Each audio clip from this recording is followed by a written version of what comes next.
Today I will give you brief idea about some of the investment products in which HNI and ultra HNI investors are investing. What are these products? What are the criteria? How is the risk? I will take you through the details and will give you exact idea what is this product is all about. That will help you to plan your investment also if you want to participate in some of these products, because if you will see the detail, ROI is really handsome. Before I start this, I want to request to please subscribe the channel, so whenever I am putting some videos you will get the notification and you can watch. So let's start and try to understand the 5 funds in which high net worth investors and ultra high net worth investors are investing. So the first in the list is SIF. It's a specialized investment fund. The government came with this fund some time back because earlier the gap between mutual fund and the next product PMS was on the higher side. Means mutual fund you can start from 500,000 rupees, even 100 rupees you can start.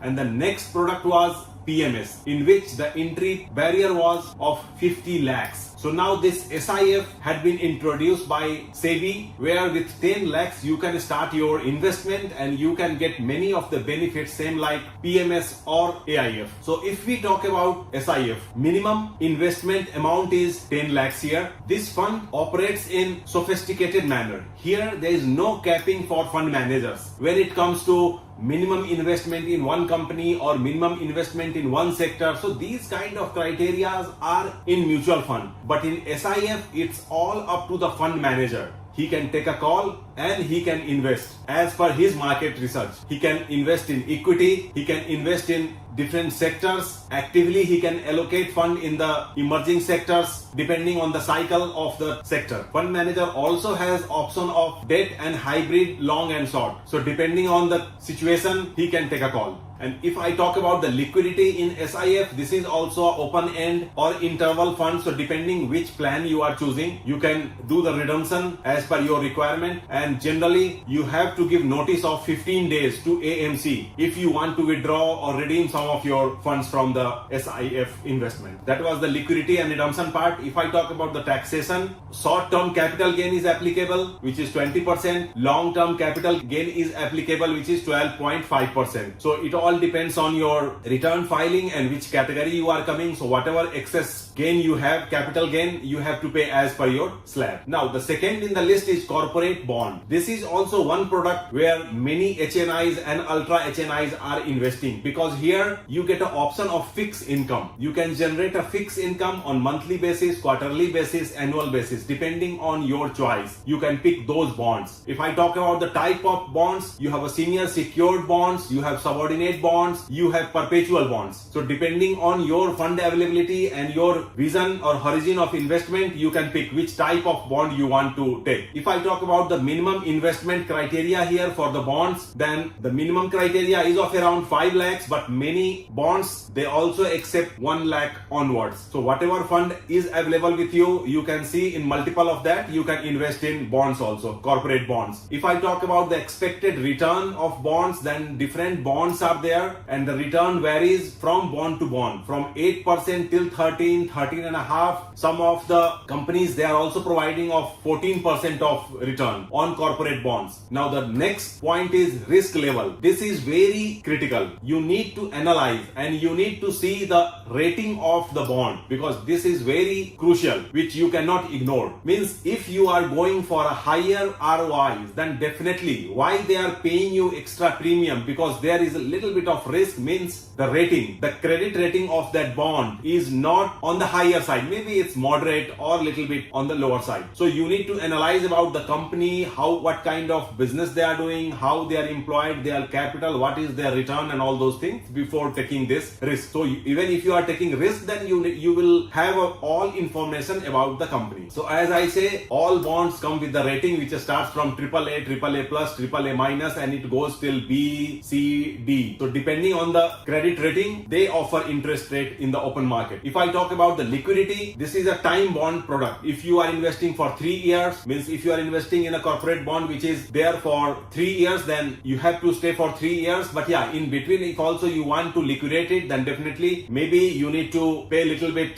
discount on that, and then or sometime you get premium also depending on the demand of that bond at that time when you want to liquidate it. So you need to check that. If I talk about the taxation here, whatever interest you will earn on your corporate bond, that will get clubbed with your income slab. Either it's coming in 10%, 20%, 30%, and depending on that, you have to pay the taxes. Now the third in the list is market linked debentures. We also say MLDs. MLD is also a good option where your capital is preserved. So whatever return get, depending on the market situation, definitely, but your capital will get guaranteed that whatever you are investing at maturity, you will get back that. If I talk about the minimum investment criteria for MLDs also minimum criteria is 10 lakhs as per SEBI mandate. But yeah, some of the fund houses, they are offering on 5 lakhs also. So you need to check that. If I talk about the expected return on MLD investments, then it varies from 9% to 13% depending on the market situation again. So you need to be watchful and try to get all the information where you are investing before take a final call. If I talk about the risk level, it's moderate because your capital is preserved. So capital you will not lose, and return of course depending on the situation you will get. If I talk about the liquidity, again this is a fixed period investment. So liquidity is low. From 1 year till 3 years your money will get locked in. So before 1 year you cannot pull your money, and depending in which plan you had invested, if suppose you had invested for 36 months, then of course before 36 months you cannot get back your money. So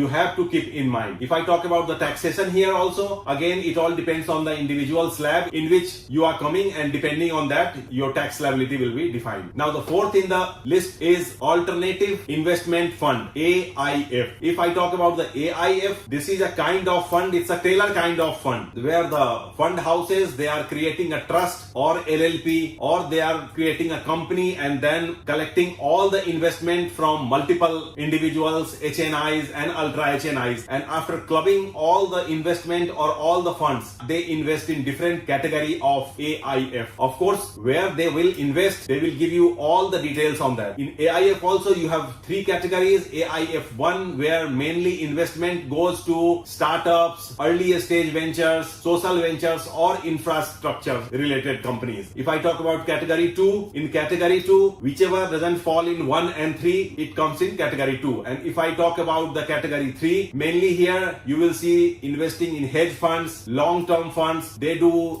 leverage and sorting kind of things they do. They do kind of complex trading strategy and all in the market, globally in the other countries market also. And whatever doesn't fall in 1 and 3 falls in 2, like they invest private equity funds or real estate fund, private debt fund, all these things comes in category 2. So you need to get full information about that AIF, which category it is exactly where you are investing. So before investment you can get all these information. If I talk about minimum investment, here 1 CR is the minimum investment you required. But yeah, little bit flexibility is also there in terms of that you don't need 1 CR in one go. Initially you can start with 25, 30, 35, 50 lakhs depending on which fund you are picking. And then after you will get a call from your fund manager periodically, maybe in 3 months, maybe in 6 months, and depending on the call you have to give the next tranche of the fund. If I talk about the expected return from AIF, generally it varies from 15 to 25%. Now it also depends on the categories, but yeah, nothing is guaranteed. It all depends on the market situation also, because if I talk about the risk level here is very high because due to the liquidated underlying assets, execution risk and market risk, because market risk is clubbed with all kind of product that cannot be taken out from any of your investment. If I talk about the liquidity, here also liquidity is low because generally there is a lock-in which starts from 3 year to 7 year depending which category you are investing. Before 3 year you cannot get fund if you had invested in 3 year category. Same way if you have invested in 5 year category, then before 5 year you cannot get a fund. After you will get a quarterly payout also of interest, or depending how is your requirement you can take a call with in consultation with your advisor. If I talk about the taxation part, here also tax paid by the investor based on their slab. in which slab they are coming. So whatever capital gain they will have, they have to calculate according to their slab. This is also best for HNIs and ultra HNI institutional investors, where they cannot have hassle at all of all in, out, exit, entry point and the market volatility. Fund manager will take a call and then he will do all kind of maneuvering of the fund. Fifth and the last in the list is real estate. Either you can invest physical or you can go for fractional. These days you must be watching REITs. Options are also there. You can own a fractional of the property. Whole property you will not own, but depending on your investment, you own a fractional, and return also get distributed as per your investment. So physical real estate, of course, you know, if you want to invest, then you get directly ownership of that plot or home or commercial property or residential property, whatever you are buying. In REITs, real estate investment trust, this is also regulated by SEBI and